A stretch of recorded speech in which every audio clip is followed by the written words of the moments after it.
Olá, bom dia! Bom dia para todos vocês, começando mais uma live hoje. Diferente porque é no nosso sábado, né? No sábado, mas para receber uma pessoa ilustre, que a gente tinha que se organizar com relação ao horário, para atender um conteúdo de qualidade, mas trazer alguém de muita qualidade para vocês. Então não importa o dia, o que importa é o conteúdo que nós vamos trazer para vocês. Obrigado pela presença de todos vocês. Lembrando, ó, que nossa semana da nossa jornada empreendendo na cobrança escolar começa agora, dia 31, terça-feira.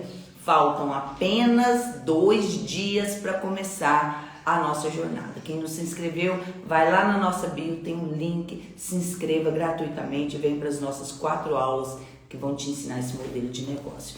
Obrigado pela presença de todos vocês. Vou chamar o nosso colega empreendedor, um jovem advogado corajoso e que se embrenhou na advocacia, jovem, sem herança na advocacia, sozinho, e conseguiu alcançar os seus resultados e até hoje luta cotidianamente por mais um e mais outro resultado. Obrigada aí por todos vocês estarem comigo. É Rafael Lara, hoje presidente da OAB Goiás e um colega batalhador, conhecido já nos tribunais da advocacia trabalhista. E eu quero que ele venha aqui contar um pouquinho da jornada de empreender, de como usar a nossa OAB em favor do empreendedorismo. Ninguém melhor do que ele para falar sobre isso hoje com vocês. As meninas já estão convidando ele aqui, ele está aqui conosco. Tudo bem, Rafael? Bom dia, Mical. Bom dia a todo mundo que está acompanhando. Que prazer estar aqui com você. Eu não estou ouvindo, Rafael. Só um minutinho. Não? Tá Peraí. ouvindo, Fran? Tá me ouvindo? Eu tô te ouvindo, peraí. Tá me ouvindo agora? Deixa eu... Tá ouvindo, Isabel? Hã? Agora tá me ouvindo, né? Agora eu não te ouço mais. Você me ouve? Eu tô te ouvindo. Tá tudo certo.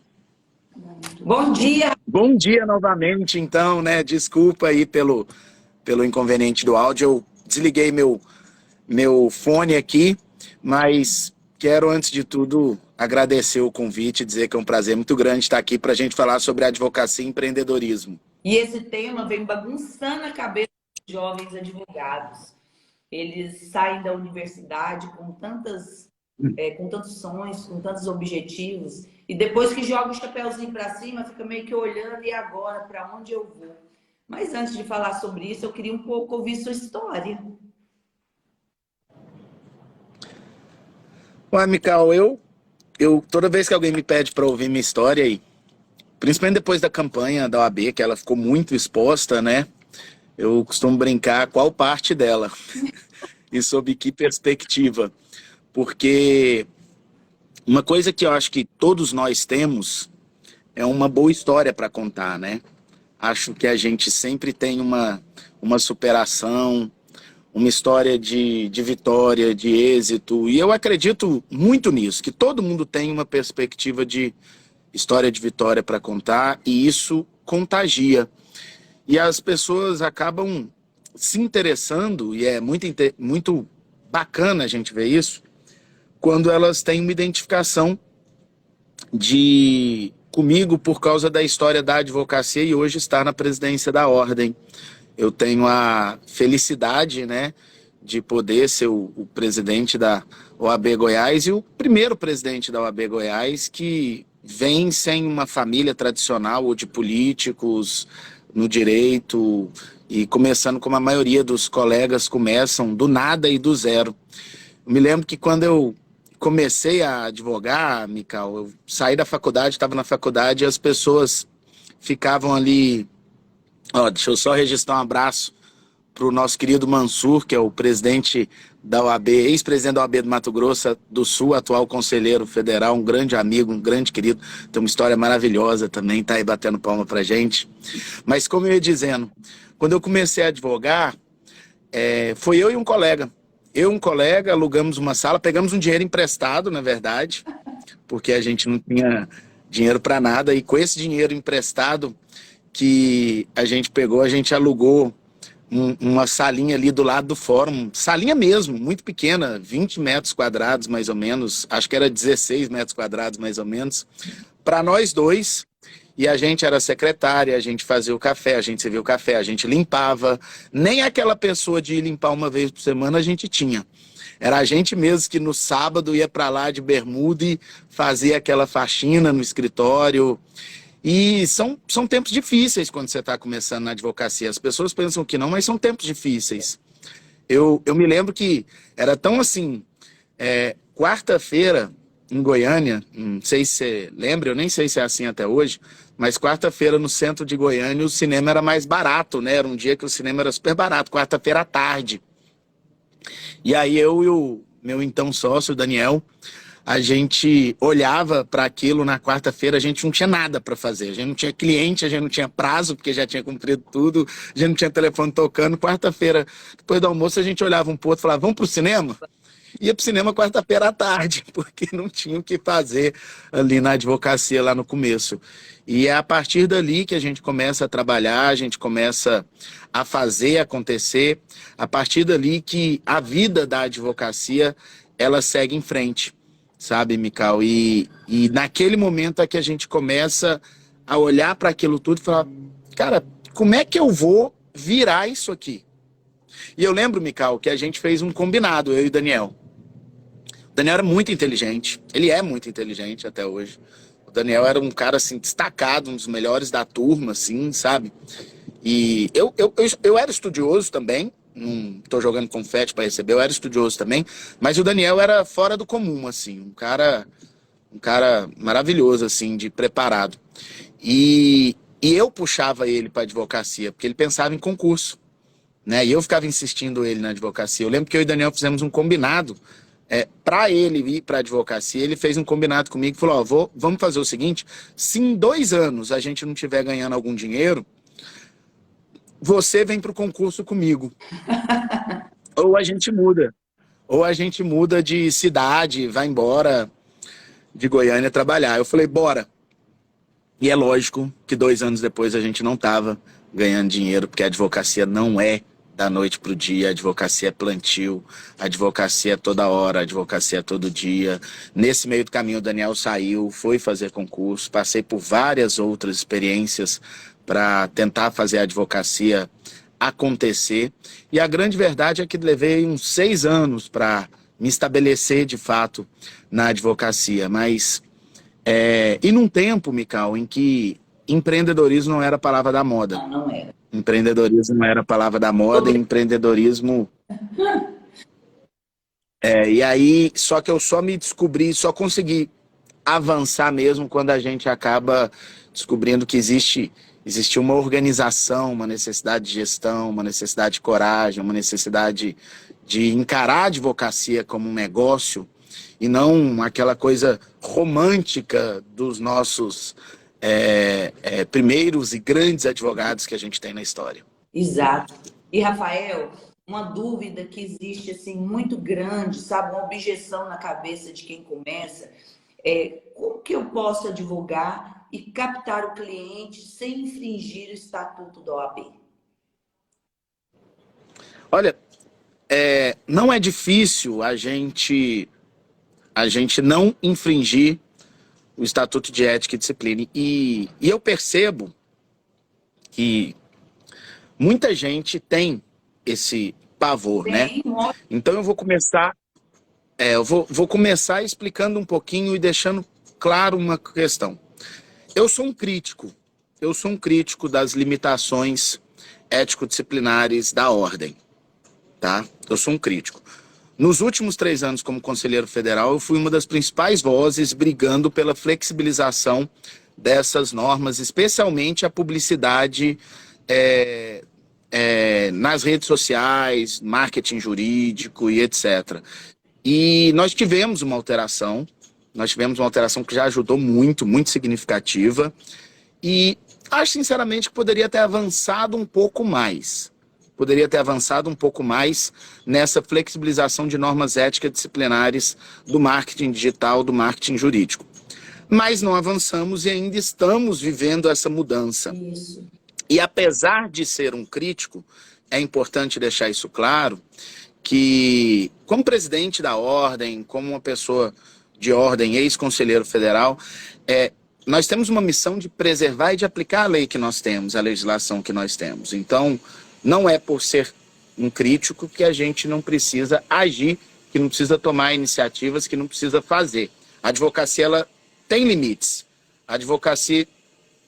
Esse barulho está atrapalhando? Não. Estão ouvindo? Não. Para mim, não. É porque eu vim aqui pro lado de fora e tem uma obra ali do lado, que bom que não está atrapalhando. E nessa crítica, a primeira crítica que eu faço é, se você entender a regra do jogo, tudo fica mais fácil. Então acho que todo mundo tem que estudar muito ética e disciplina na OAB. As pessoas têm medo do que elas não conhecem. E tem uma frase famosa que eu sempre uso, o segredo do diabo é que ninguém nunca viu. Então... E é isso, norma ético-disciplinar na OAB é isso. As pessoas têm medo, só que elas não estudam para entender a regra do jogo. Exato. E esse é o segredo, Mical, entender a regra do jogo. Porque a partir do momento que você entender a regra do jogo, você começa a poder buscar os clientes, e a gente vive de cliente. Claro. A gente vive de cliente. Começa a buscar o cliente sem infringir as normas ético-disciplinares. E aí, eu me lembro quando começou a pandemia, e aí eu fui para a live, né? Um menino hiperativo. Em casa, na pandemia, tinha dia que eu abria 3 lives. Então eu fiz muita live, eu fiz interação com muita gente. Tanto que quando chegou na campanha, o pessoal brincou assim, agora vamos pegar as manifestações do Rafael. Eu falei, gente, tudo que eu falei, tem 20 mil horas de live gravada, tá lá, é o que eu penso de verdade, tá público, não escondi nenhuma. E é isso, a gente tá aqui para isso. Inclusive de trabalho. Exatamente. Mas aí, quando começou o pessoal, o próprio TED de Goiás começou a falar, o Rafael faz muita live. Eu acho que eu era o advogado em Goiás que mais fazia live na pandemia, de verdade. Nessa época. Mas você estava fazendo... E aí o pessoal começou a falar, o Rafael faz live demais, isso é infração ético-disciplinar. E aí eu fui estudar, fui ao Conselho Federal, pesquisar no Conselho Federal, conversar. Aí o que eu fiz? Aí eu convidei o Ari para fazer uma live. O Ari era um diretor do Conselho Federal, que era o coordenador do projeto de mudança das normas de publicidade na advocacia. E eu convidei o Ari para fazer uma live para fazer essa pergunta para ele. Falei, Ari, fazer live demais é infração ético-disciplinar? E o Ari me deu uma lição ali de uma perspectiva que eu nunca tinha pensado, e eu acho que isso é incrível, Mical. Ele falou, Rafael, a grande questão não é se você faz uma quantidade de lives grande demais ou não. A grande questão é, para quem você está falando, e 2, qual que é o conteúdo do que você está falando. É aqui que eu começo a responder a sua pergunta de como que faz essa captação. Porque, em primeiro lugar, não existe nada mais democrático do que live. Não. Nós dois poderíamos estar aqui e poderia ter 10 pessoas assistindo uma live sobre advocacia e empreendedorismo, ou poderia ter 5 mil pessoas assistindo uma live. Tem 60. Então, 60 pessoas escolheram estar aqui conosco, porque elas se identificaram de alguma forma com o conteúdo e se interessam com a mensagem que a gente quer passar. Então, se eu abrir live o dia inteiro e só tiver 2, 3 pessoas assistindo, o problema é meu. Tá tudo certo. Isso não é infração ético-disciplinar, tá tudo certo. Então, para quem você está falando? Exato. 2, conteúdo. O que não pode? E eu até acho, às vezes, que tem umas coisas que são meio... quase hipócritas, mas repito, é a regra do jogo. O que não pode? Tecnicamente, eu não posso mercantilizar. Tá, mas o que significa mercantilizar? E daria uma palestra de uns 40 minutos para falar sobre mercantilização, mas um resumo assim da ideia da mercantilização. É transformar a advocacia no comércio. Então, olha, Black Friday, você faz uma consulta e ganha outra. faça sua defesa pela metade do preço. Sabe, precificar. Eu tenho a solução mais barata para a solução do seu conflito. Então isso, você está mercantilizando a advocacia. Ou quando você traz na ideia da, aspas, publicidade na advocacia aqui. Mical tem um encontro maravilhoso com os advogados daqui 2 dias. Não é, Mical? Isso. E a Mical pode falar, gente, é um encontro que vai transformar a sua advocacia, que vai transformar a sua vida. A Mical tem esse poder de atrair as pessoas e transformar a experiência delas com uma prospecção na advocacia. E ela pode falar, eu vou transformar o investimento, é um investimento que você vai tirar ele em muito pouco tempo, tanto porque não é caro, quanto porque o método funciona. E venha, arrasta para cima, me procura, se inscreva, pague. Isso tudo é legal, lá dentro da perspectiva do que você vai fazer. Mas na advocacia eu não posso trazer isso. Eu não posso falar para ele dessa forma. Artigos, quando o pessoal fala, o cara escreve artigos nos sites, escreve artigo no jornal, pode, não pode, como é que funciona? E aí eu falo, pode. O que você não pode no artigo? Ficar tentando trazer o cara numa compra, o seu potencial cliente numa compra de, olha, eu posso fazer isso aqui por você também, me procure, me ligue, deixa eu advogar para você. É isso que não pode. É isso que é a mercantilização. E eu sei que, do ponto de vista do marketing, quando falta isso, às vezes você perde o gancho. Às vezes você deixa o lead embora sem fazer aquela apreensão daquele cliente. Mas faz parte da regra do jogo. A gente tem que fazer isso sem esse final. A gente tem que fazer isso sem esse final. A gente tem que fazer isso... Alguém está me perguntando aí um exemplo de live que é infração. Se eu tivesse aqui falando, colega, falando, colega, que eu não li o nome, tá? Tá passando rápido. E como eu esqueci meu suporte de celular em casa, eu tô com o celular preso num lugar aqui que eu não quero encostar nele, porque talvez ele caia. Mas a pessoa pediu um exemplo de um problema de live. Aí eu tá falando pra Mical aqui, vou falar de uma área que não é minha. Ó, Luciana Lara entrou aí. Vou falar de uma área que não é minha, mas que, para dar esse exemplo. Falo, olha, eu consegui a liberação de um medicamento X para um grupo de pessoas Y. E eu consegui da seguinte forma, aí você conta a parte jurídica e fala, e se você tiver esse problema, se você tiver um amigo, se você tiver um parente, eu consigo para ele também. Isso não pode. Isso não pode.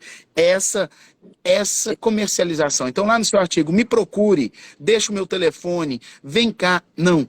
A advocacia você traz conteúdo informativo. E esse conteúdo informativo ele tem que ser suficientemente bom e específico. Ele tem que conectar tanto com a dor de quem está ouvindo, que a pessoa ela fala, poxa, eu quero essa solução. E por que não esse cara que tem o acesso a esse conteúdo e tem essa capacidade de trazer esse conteúdo? Então é assim, Mical, que a gente vai fazer para não ferir o código de ética. E assim, lógico, num resumo, resumidíssimo, longe de falar tudo que você vai fazer por eles aqui 2 dias. Mas olha, de forma assim bem clara, o que eu mais me ligo à sua fala é conhecer um pouco do estatuto, ler, estudar, porque os caminhos que nós não conhecemos é que nos deixam inseguros. Se você conhece as margens disso, você conhece os limites seu de atuação, você se sente seguro para trabalhar. Então não dá para adivinhar. Mas se você for lá no código, se você for nos últimos enunciados, você vai entender claramente o seu trabalho. Você não pode pulverizar a sua advocacia, mas levar conhecimento, conteúdo, pontualidade no conteúdo, você está livre para isso. Mas tem que ser muito bem claro naquilo que você está entregando, né? Fico muito feliz. Com certeza. Sabe? Porque você é a cara da advocacia empreendedora. Aí tem que dar os pulos, né? Não tinha atalho. Não tinha atalho. A gente precisa fazer acontecer, a gente precisa efetivamente. Eu me lembro no início, e é muito interessante uma coisa, para fazer um detalhe. Hoje as pessoas pensam que o mundo se resume a redes sociais, Mical. Hoje as pessoas pensam que o mundo se resume às redes sociais. E eu gosto muito de falar para as pessoas, gente, na verdade o cliente está no mundo real. A rede social é uma forma de expansão. A depender da sua área de atuação, você pode atuar no Brasil inteiro sem sair de casa, né? Isso é muito legal. essa possibilidade. Mas dá uma olhadinha também para o lado, dá uma olhadinha para o mundo real, dá uma olhadinha para o seu WhatsApp, para as pessoas que estão perto. E o conteúdo da rede social vai servir para o mundo real também, para a pessoa ver que o conteúdo é bom, para a pessoa ver que você tem lastro. E essa história de conteúdo, eu não gosto de falar muito sobre isso, porque durante a pandemia eu brincava que eu era o anti-herói das redes E sociais, era sabe? mesmo. O pessoal, muita gente fazia os eventos de redes sociais e com essa pegada de presença, e eu falava, gente, eu não sou referência não, porque eu sou anti-herói. Porque eu não tenho um post bonitinho. Eu não posso, não tenho aquela máscara toda bacana, com foto que eu fiz e etc. Eu não tenho horário de postagem, eu não tenho dia de postagem. É tudo irregular. Os meus posts da pandemia com conteúdo, eu abri o Stories no fundo preto, escrevia alguma coisa, colocava de amarelo uma palavra que eu queria, printava, ia lá no feed, buscava isso e escrevia o texto. Então, assim, era muito tosco, era muito tosco.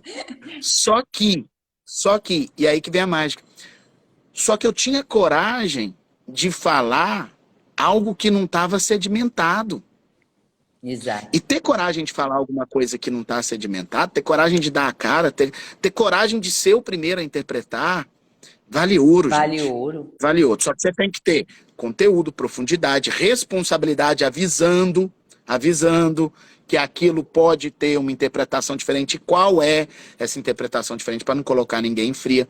Mical, a live mais bacana que eu fiz na pandemia foi eu e o Fabiano Coelho, meu querido amigo, parceiro, lá da comunidade Notável de Prática Trabalhista. A gente tem uma comunidade, né, chama Trabalho Notável, e lá nós temos uma comunidade de prática trabalhista. E aí são 5 professores que a gente tem um conteúdo lá e etc. O pessoal adere a essa comunidade. E eu e Fabiano, na época da pandemia, e a advocacia trabalhista brincava que você dormia e acordava com uma legislação nova, e era verdade. E aí, o que o Fabiano fazia? Para não dormir e acordar com a legislação nova, a gente quase praticamente não dormia, a gente ficava esperando, porque a gente sabia que vinha ali entre meia-noite e 1h da manhã. Entre meia-noite e 1h da manhã. E aí, saiu uma das primeiras medidas provisórias, a MP 927. E ela saiu muito cedo. De madrugada, assim. Aí eu falei pro Fabiano, bora fazer a live amanhã, 9h, sobre essa MP. MP era muito grande, Mical. O Fabiano virou para mim e falou, cara, será? Bicho, vamos estudar. Noite é uma criança. E ele falou, bora aí, ó. A Fábio Almeida falando trabalho notável. Fabiola Almeida, Fabiola falando trabalho notável presente. O pessoal é presente mesmo. Presente. E aí o Fabiano vira para mim e fala, então vamos embora. A gente abriu 9h da manhã uma live sobre a MP que tinha saído de madrugada e foi a primeira do Brasil. Primeira do Brasil mesmo. Nós batemos um pico e eu tinha, sei lá, 9, 10 mil seguidores, o Fabiano também. Nós batemos 2.800 na live. Nossa. Então foi muita gente constante assistindo essa live da MP 927. E qual que foi o segredo da live? O tema. O conteúdo, é isso que você tem que trazer para o seu público, o que você quer cativar, gente. Exato. É isso que você quer cativar. Você tem que trazer a informação. Eu lembro quando estava todo mundo já cansado de live, eu e Carol, que a gente tem live semanal, a Carol é a minha parceira de live semanal, Carol Tupinambá. E a gente, e tava aquela questão do FGTS, e todo mundo falando, poxa, e esse negócio do FGTS, eu faço ou não faço? Vale a pena ou não vale a pena? Como é que funciona isso? Gente, a hora que eu recebi a 5ª pergunta no direct seguida, professor, FGTS, vale a pena ou não? Eu liguei para Carol e falei, bora abrir uma live de FGTS. Só se fala nisso na advocacia trabalhista. Aí abrimos uma live, combinamos de manhã para abrir depois de... E era sempre assim, a gente não faz com uma programação muito grande, por isso que eu brinco que eu sou anti-herói. E abrimos a live, mais de 1.000 pessoas na live também. Porque o tema era interessante, era atual, e poucos sabiam sobre isso. Eles estavam buscando entender. Resumo da ópera, foca no conteúdo, gente. Foca no conteúdo. E você sabe que a minha cadeira é o direito educacional, né? e que eu busco Sei. muito ensinar os advogados a trabalhar com instituições de ensino, a grande dor dela que é a inadimplência escolar. Me fala aí um pouquinho hoje sobre a cadeira de Direito Educacional junto à OAB. Vamos lá. É, não existe uma comissão específica de direito educacional. Mas vou dar um passo para trás antes de falar Tá da bom. OAB. Tem muito tempo que eu falo já, Mical, sobre áreas de atuação. E falo isso com muita gente que está começando e gente que já está no mercado. Como pensar em áreas de atuação? Né? Vamos para o passado. Qual que é a sua área? Eu sou trabalhista, criminal, civil, família e etc. Isso ainda existe. Hoje, além disso, do clássico, do histórico de áreas de atuação, nós temos aquela atuação super nichada, Isso, né? isso. Aquela atuação super nichada. Aquela atuação super nichada, para dar um exemplo, no trabalhista, eu posso dizer que trabalho com acidente de trabalho. Uhum. Então, Super eu nicho. peguei o direito, Bonito. eu reduzi, eu coloquei acidente. Ou, sei lá, bancário, que é uma área que tem muita gente que é muito especialista nisso também. Você Reduz mais vai ainda. naquele super nicho. Exatamente.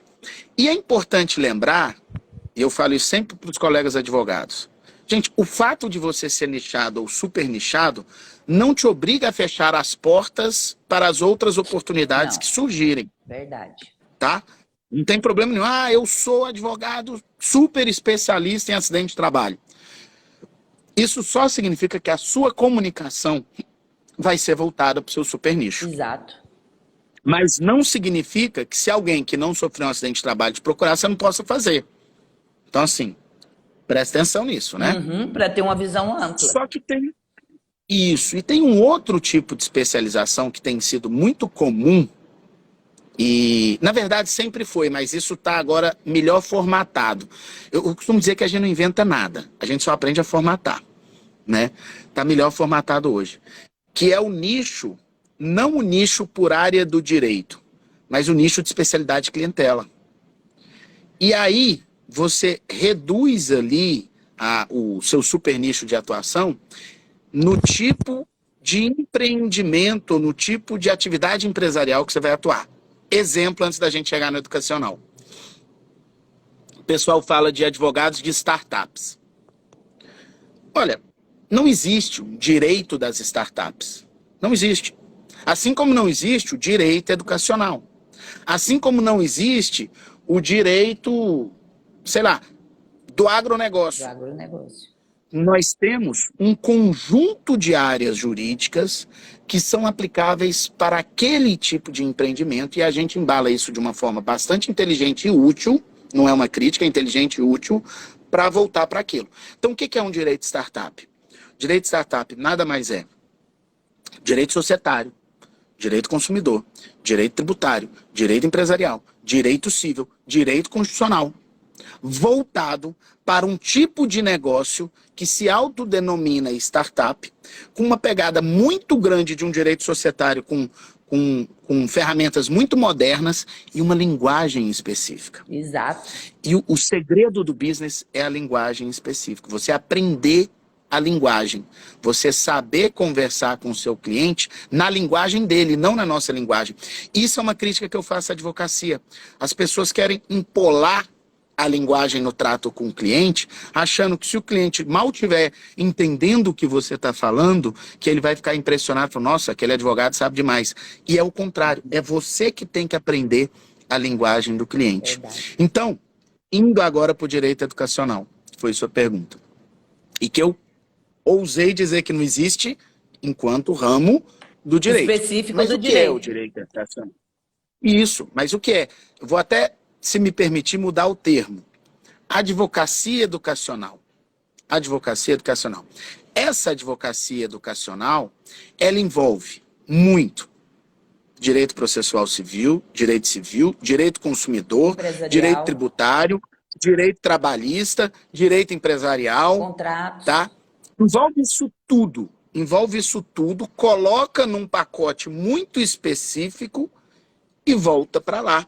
para atender os estabelecimentos voltados para a educação. Isso. Não, envolve direito administrativo, direito público, regulatório, envolve uma série de questões. E lá no direito educacional, quando você estabelece isso num pacote, até para o seu cliente entender, você diz o que para ele? Estou disposto a lhe atender na sua atividade empresarial com todos esses ramos do direito, e aquilo que eu não der conta sozinho, eu tenho um parceiro certo para isso, em todos esses ramos do direito, e nichado. E aí o segredo de estabelecer essa comunicação é, primeiro, conhecer muito de educação. Né, conhecer muito da escola, conhecer muito do dia a dia, saber essa linguagem, saber da rotina, saber das dores dele. Igual você acabou de falar que a maior dor é a inadimplência. Né? Então, quando você senta com um cliente que é do ramo da educação, que você já sabe que a maior dor é a inadimplência. E vamos pegar uma segunda dor que a gente sabe que tem. O problema do suposto assédio. Do suposto assédio que pode existir entre alunos e professores, entre professores e alunos. Está em alta. Bullying, né? Um bullying. Um bullying, exatamente. Então, tem duas dores. Então, você está lá falando de direito na sua reunião de prospecção com aquele cliente e fala para ele de uma forma muito eficaz e efetiva sobre essa questão da inadimplência. Fala, poxa, e um dos grandes problemas que eu sei que você passa é todos os dias você ter que ver aquele cara que está devendo lá, entrando na escola com o filho dele, como se nada tivesse acontecendo. E aí? A hora que você fala isso, o cara olha para você e fala, é isso. É isso. E ali ele conecta com você de uma forma que você vai ter que ser o advogado dele. Exato. Né? Ou a questão da sala de aula, do bullying que a gente estava falando. E fala, e o professor que tem a missão de não permitir que pareça que está cometendo assédio, de tentar resolver os problemas da turma, de não perder o controle da turma e não se sentir assediado. E ele fala, é isso. Então, essa linguagem adequada, voltada para o ramo do direito que você quer fazer, é que é o segredo do fechamento do negócio, do fechamento do contrato, na identificação do cliente. Exatamente, você advoga para bares e restaurantes. Aí vai a Amical e pede para a pessoa falar como é que funciona e etc. Olha a diferença de você ser um advogado que você já olha para ele e fala, vem cá, o Cominho tem participação na gorjeta? Aí quem não é do ramo de bares e restaurantes, hora que ouve, o Cominho tem participação na gorjeta, o cara não sabe do que você está falando. Eu não saberia, porque mas eu o dono frequento. Mas o dono do bar e restaurante sabe exatamente do que você está falando. Aí ele fala, não, comigo não tem participação da gorjeta. Sim. Aí você falou, já pensou numa participação? A gente faz uma negociação coletiva. E aí, o que você faz? Fecha, conecta. Conecta. Eu me lembro só para contar uma historinha lá do meu passado, dessa história de a gente não se conectar, e eu te devolvo, porque tá parecendo palestra, só eu que falo. Mas eu gosto muito de ouvir. Eu lembro duas histórias pequenas. Uma eu, começando a advocacia, fui para Gurupi, atendi um cliente, e aí eu lá na entrevista do cliente, eu sabia que ele mexia com caminhão, né? E aí lá pelas tantas eu perguntei o que ele fazia, ele virou para mim e falou, eu falei para ele, não, mas o que você fazia? Eu não, sou puxador. Aí eu parei e falei, eu sou puxador? Que diabo é isso? Né? Só que eu fiquei com vergonha de perguntar. Por causa dessa conexão, eu já tinha essa noção. E, gente, não tenha vergonha de perguntar. Pergunte isso sem se diminuir, né? Mas ele falou, eu sou puxador. Falou, nossa, é mesmo? É mesmo. Ah, que legal, mas qual que era o horário de trabalho? E ia conversando e toda hora eu tentava voltar e perguntar para ele o que ele fazia, para eu entender um pouco o que ele fazia, sabe? E eu não falava. E aí eu ia ficando agoniado, porque eu não sabia o que o cara fazia, Mical. Eu não sabia o que o cara fazia. Não, mas e aí? Então, eu sou puxador, mas de que área? Aí ele olhou pra mim com aquela cara assim. Ele não como sabe. Assim, puxador de que área? Puxa o boi, doutor. Eu puxo o boi. E aí, ele faz transporte de gado. Aí ele vai lá, e ele é o puxador, ele vai lá na fazenda, ele recebe, ele ajuda a separar, ele traz o gado, entendeu? Mas aí demorou muito. E a outra... foi quando eu perguntei para uma pessoa, e aí, qual que é a sua profissão? Ele falou, não, sou operador de Pariciga. Eu, hã? Aí imagina que você está conversando comigo e fala, não, o que você faz? Não, sou operador de Parisiga. Aí eu, ah, tá. Aí você continua conversando, né? Você não vai falar, cara, como é que você tá falando? Eu, não, sou operador de Parisiga. E, cara, fala de novo. No operador de Parisiga. Falei, não, então, pela última vez, o que você faz aí? Eu sou operador de Parisiga, doutor, já expliquei. Lá na obra eu te expliquei. Aí eu, e assim, descreve pra mim a sua atividade no dia a dia. Melhorou. Aí o cara me olhou com aquela cara assim, esse bicho é um idiota. Não sabe nada. Aí ele virou pra mim, como assim? Não, eu quero que você me fala exatamente o que você faz. Ele, doutor, chego na obra, né? O pessoal coloca lá, aí eu fico ali na frente para aqueles carros que estão vindo na rodovia, quem vai poder vir e quem não vai pôr, e eu fico com a minha placa, que está escrito pare, de um lado, e que está escrito siga, de outro. Então ele é operador de pare e siga. Você acredita num negócio desse? Parisiga. Ele juntou tudo. Aí o cara, sou operador de Parisiga. Eu falei, meu Deus do céu. E essa é a conexão que a gente está falando aqui, da necessidade de se conectar com o cliente. Se eu fosse naquela época um advogado que conhece de obra na rodovia, a hora que ele falasse sou operador de Parisiga, eu falei, bacana, e além disso, você monta também ali ou não? Qual que é a proteção que tem, a segurança? Porque você já sabe. Não, ele não fala operador de Parisiga. O cara é uma pessoa simples, né? Então já mete lá. Eu sou operador de Parisiga. Cara, é um desespero, Micão. É isso mesmo, Rafael. Na verdade, a gente tem que conectar não só com a área, né? Tem que conectar com o dia a dia, a rotina do cliente. A área do direito que você se dedica, na realidade, é aquela que você domina. E domina o dia a dia, domina a trajetória dele, domina o que se passa daquele outro lado do balcão, quando eu digo de instituições, né? Eu passei 20 anos dentro de escolas. Eu sou irmã de uma dona de instituição de ensino, né? Então eu cresci e nasci dentro da escola dela. Então a minha afinidade com direito vem do outro lado do balcão. Eu comecei a trabalhar lá, eu era bibliotecária, depois eu fui professora, eu fiz filosofia, depois fui participar da coordenação pedagógica. Depois, eu fazendo a área de direito, eu fiquei prestando atenção e falava, gente, ela tenta tanto se conectar, tantos advogados aqui, e ela tinha uma insatisfação tão grande.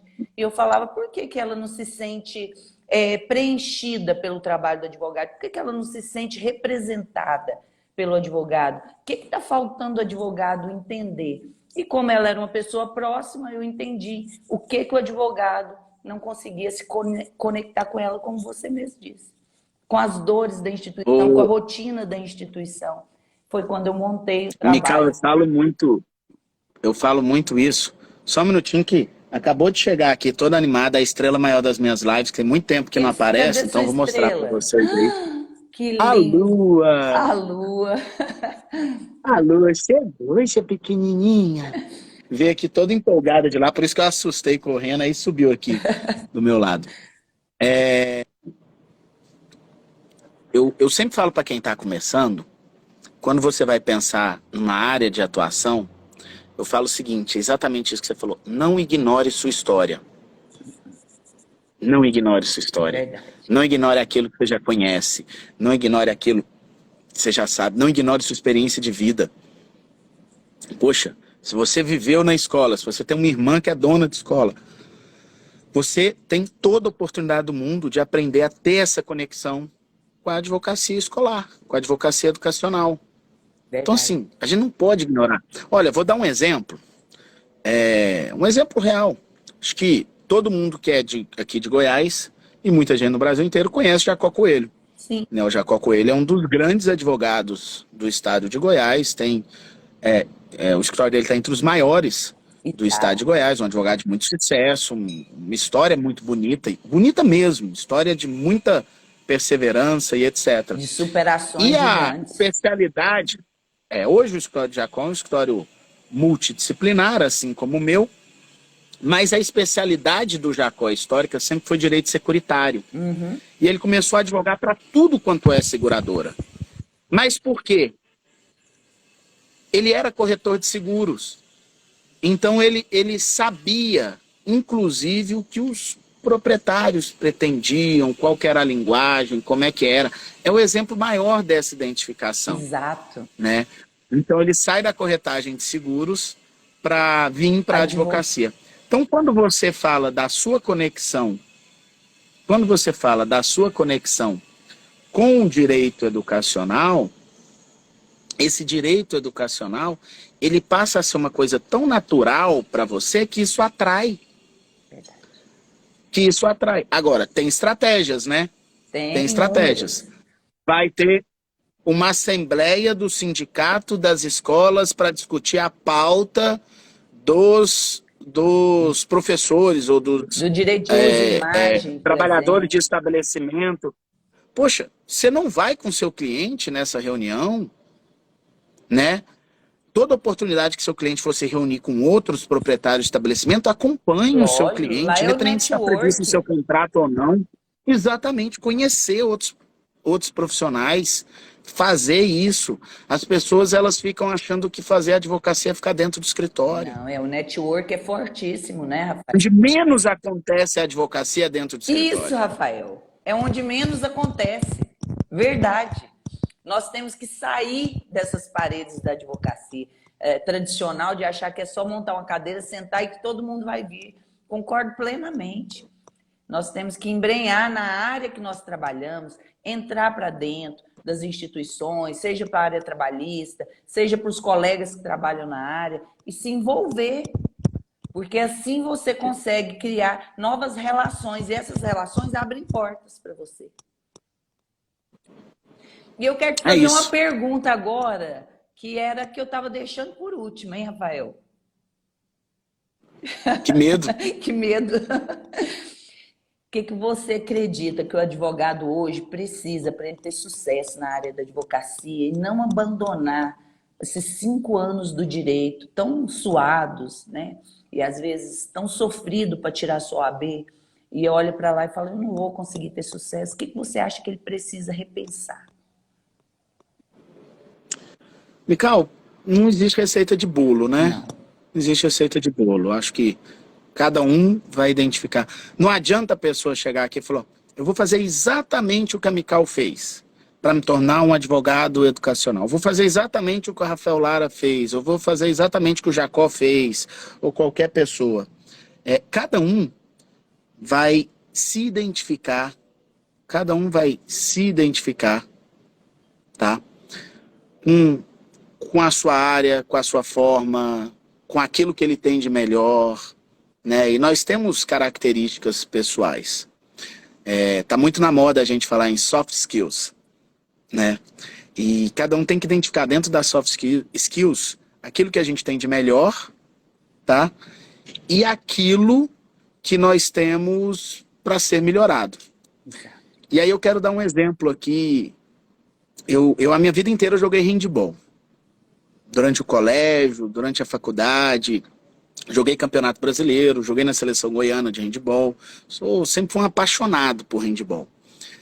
E dentre os diversas ferramentas, se eu posso assim dizer, do jogo de handball, tipos de fintas, arremessos e etc., eu tinha uma característica de fazer muito um drible que chamava giro de braço. Você vem, você gira o braço, você passa. E era curioso que quando eu fui jogar numa seleção goiana juvenil, o treinador escolheu algumas pessoas para ficar depois do treino e botou a gente por mais 30 minutos e para especializar, para focar em algumas coisas que ele precisava. E eu passei 30 minutos fazendo giro de braço. E eu fiquei irritado, porque eu virei pro treinador e falou, eu já sei fazer isso, né? Eu preciso fazer alguma coisa que eu não sei fazer. Ele disse, muito pelo contrário. Eu escolhi o que você tem de melhor e eu quero que você seja o melhor de todos. Porque eu quero olhar para um jogo e falar, ali cabe um giro de braço e automaticamente pensar em você.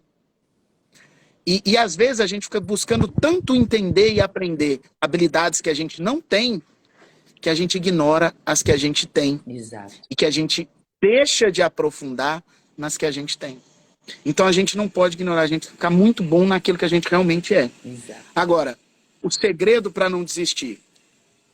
Sempre que a gente tem entrega de carteiras, e é uma fala muito rápida como é aqui, e ontem nós tivemos 2 entregas de carteiras aos novos colegas advogados, eu deixo para eles 3 sugestões para o início da advocacia deles. É padrão deixar essas 3 sugestões. Primeiro, estudar muito. Estudar muito.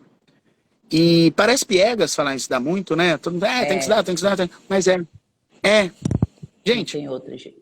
Você chegou numa audiência, você tem que ser a pessoa daquela sala inteira que mais sabe do processo e do direito aplicado. Você não pode ser o segundo. Não. Ninguém pode saber mais que você. Eu era tão viciado para estudar os processos quando eu comecei a advogar, que alguém, e era processo físico, né? Alguém falava de um documento e eu falava, tá na página 123. Sabe? Eu aprofundava muito, eu estudava muito. Você tem que ser a pessoa que mais conhece o processo. Então, estudar. Quem se torna advogado se torna refém para o resto da vida. Exato. Olha, a pessoa estuda para um concurso, com todo respeito a qualquer profissão de concurso, são pessoas que merecem, que trabalharam muito e que estudam muito. Não estou dizendo que quem faz concurso não estuda, mas eu estou estabelecendo uma diferença de ser refém. A partir do momento que você está advogando, cada petição inicial, cada defesa, cada contrato, cada recurso é um concurso. E que não aceita nada menos do que uma nota 10. Verdade. Então você se torna refém do estudo para o resto da vida. Então essa é a primeira coisa, estudar. Você vai ter que estudar sempre. Só que estudar, essa é a má notícia, ela não te garante sucesso. Não. Estudar não garante sucesso. Você ser o melhor, o que mais conhece, não garante sucesso. Por outro lado, não estudar garante fracasso. Garante fracasso. Aí a segunda coisa que... segunda palavra que eu deixo para quem está começando é ética. Porque a gente vive numa sociedade que questiona muito, Mical. A gente vive numa sociedade que qualquer um que ganha dinheiro, a pessoa olha aquilo e fala, qual que é o esquema dele? Uhum. Né? Então, assim... acesso à informação gigante. Eu costumo dizer, gente, é possível sim. Não alimenta essa ideia de que você só vai ter sucesso se você fizer alguma coisa errada, se você pegar um atalho. Até porque se você pegar um atalho fora da ética profissional, é só uma vez que você vai fazer isso e você também vai se tornar refém disso. Eu costumo dizer, o advogado que um dia compra uma decisão, ele nunca mais vai conseguir ter uma decisão que ele não pague. Então, assim, ética acima de tudo. Nós temos que ser ética. As pessoas têm que saber, têm que confiar, têm que entender a sua ética. E terceiro, resiliência. Porque você vai cair, vai chorar, vai levantar, vai achar que está tudo errado, vai achar que não é para você, vai pensar que você está perdendo tempo, vai ficar com raiva daquele seu melhor amigo contratar outro advogado na sua área, vai ficar triste dos seus parentes não trazerem os negócios deles para você. Vai. E resiliência, gente.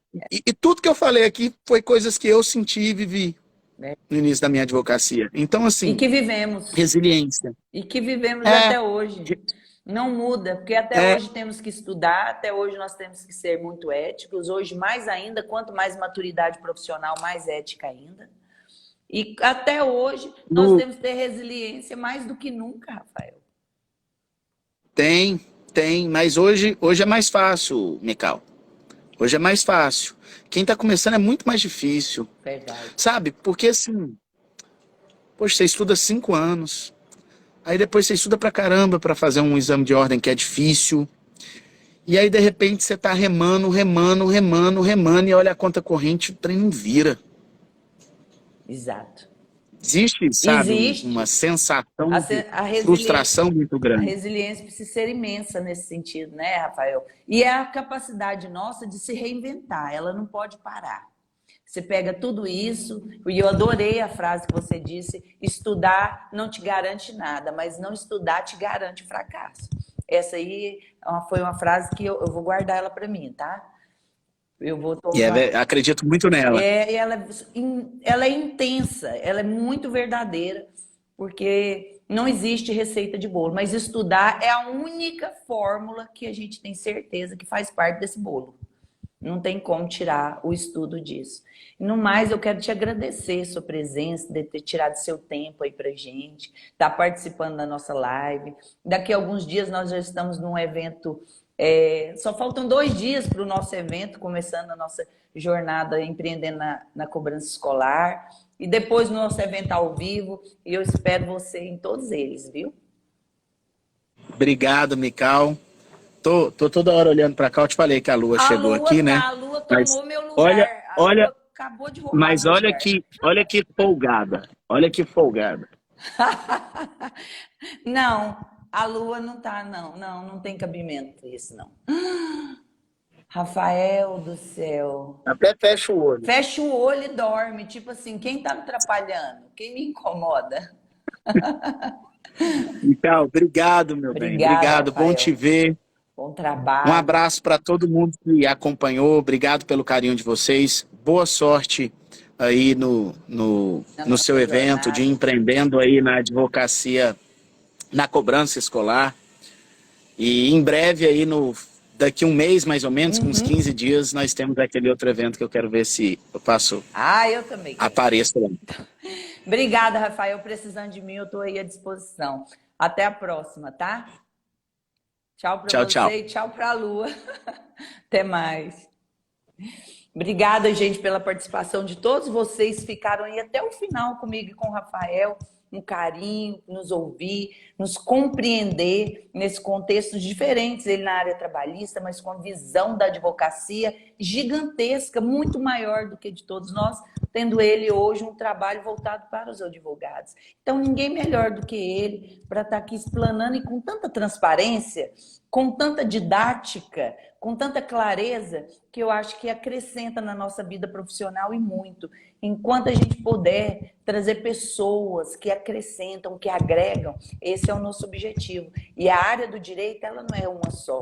A área do direito é a união de todos nós advogados em todas as áreas, nos especializando, nos tornando cada dia capazes de comunicar mais com os nichos que nós escolhemos. Então, eu tenho que agradecer a presença de todos vocês, do Rafael. O nosso curso está chegando, né, Isabela? O nosso curso gratuito em cobrança escolar. Terça-feira. E quem não se inscreveu, que está aí conosco, corre, se inscreva. O nosso evento começa ao vivo, online, no YouTube, às 7 horas da noite, na terça-feira. Mas para isso você tem que se inscrever. Vai lá no meu YouTube, no meu Instagram, tem o link, entra na nossa página, se inscreva e veja essas 4 super aulas com esse modelo de negócio na área da cobrança escolar, que vai arrebentar com as suas capacidades de conexão aí, de quanto esse nicho está crescendo. Viu o que o Rafael falou? Cobrança escolar ainda não é nenhuma cadeira. É um nicho que ainda tem escassez de profissional, que não foi descoberto no mercado e é uma grande oportunidade para você, que é um nicho novo. São 4 dias, né, Isabela? De aula. Na terça, quarta, quinta e sexta. E ele vai lá, se inscreve, automaticamente entra até no nosso grupo de WhatsApp, para ter notícias fresquinhas, né? Isso, a gente vai ensinar como advogar na cobrança escolar. Vou te ensinar como advogar na cobrança escolar, como se tornar um especialista e captar esse cliente, como se tornar referência nessa área, nesse nicho. E outra coisa, honorários. As precificações e honorários dou só na cobrança escolar. Mas é um modelo de negócio que eu vou te ensinar lá nas nossas aulas, que nós começamos agora na terça-feira. Fala o nome das aulas aí, Isabela. Primeira aula. Como se tornar um especialista em cobrança escolar. Aula 2. Como captar os melhores clientes e alcançar estabilidade financeira. Aula 3. O mapa para você faturar mais de 30 mil mensais na área de cobrança escolar. E a aula 4, como se tornar referência nessa área. Olha, é um modelo inteiro de negócio. Você não pode assistir uma aula e não assistir a outra. Não, tem que assistir as 4 aulas. E aí sim, você vai estar com o modelo pronto. Pega papel, caneta, vem comigo. Terça-feira eu tô te esperando, tá bom? Obrigado pela participação de todo mundo. Link tá onde, Isabela?